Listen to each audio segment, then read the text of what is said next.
Le dernier des arbres de la forêt va tomber sur le dernier des grands singes. Et c'est moi. Je suis toute l'espèce, je suis la fin. Je ne suis plus qu'une ombre, je ne suis plus qu'un souffle.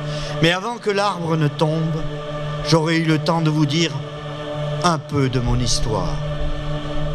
Tout en bas, la forêt n'était déjà plus une forêt. Il y avait la trace rouge d'un énorme coup de griffe sur sa peau verte. C'était la piste. Elle s'ouvrait à la vitesse d'un feu qui avance. Les arbres géants tombaient, l'un après l'autre, comme ces bambous que je pouvais faucher d'une main. Il y avait un son semblable à celui de centaines d'essaims de frelons en colère. Ils s'arrêtaient dès qu'un arbre tombait, puis reprenaient encore plus fort. Rien ne pouvait calmer la faim de ces frelons. De là-haut, je voyais pour la première fois le cœur des arbres coupés. Il était rouge lui aussi, comme le nôtre, et comme le nôtre, il saignait.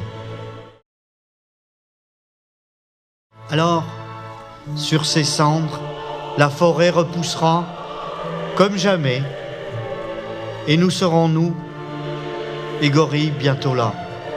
Maintenant, je peux vous dire mon nom, c'était Kolinga, le dernier des gorilles de montagne, et je reviendrai.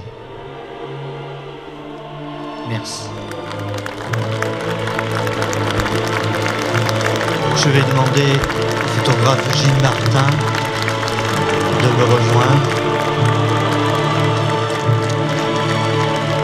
Merci.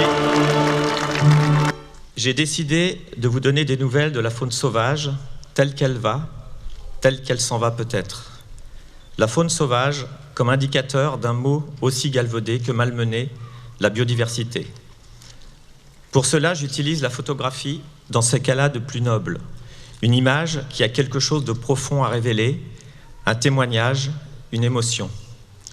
J'ai donc choisi de témoigner de l'essentiel, du monde vivant, de monde qui se meurt.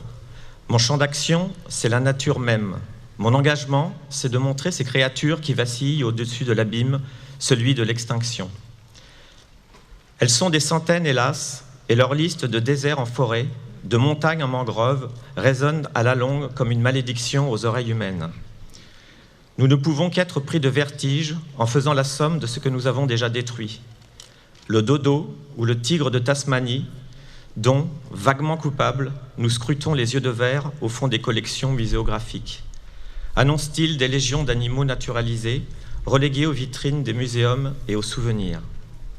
Mais si l'humanité est douée pour la soustraction, elle a aussi quelques sursauts. L'homme se souvient parfois qu'il est intelligent et mieux doué d'une conscience, d'une morale. Alors il parle biodiversité, protection de la nature, écologie. Il agit, car aujourd'hui nous n'avons plus l'excuse de ne pas savoir.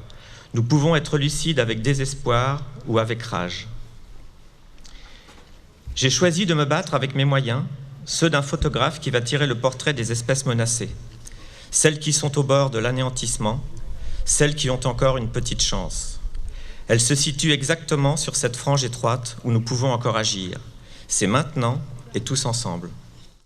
Un jour, ces images seront là comme un manifeste. Alors il faudra bien les regarder en face, car chacune d'entre elles nous racontera le destin d'un animal qui a failli mourir. Et s'il n'est plus là, définitivement, aurons-nous encore le courage de rendre à ces bêtes empaillées leur regard de verre ?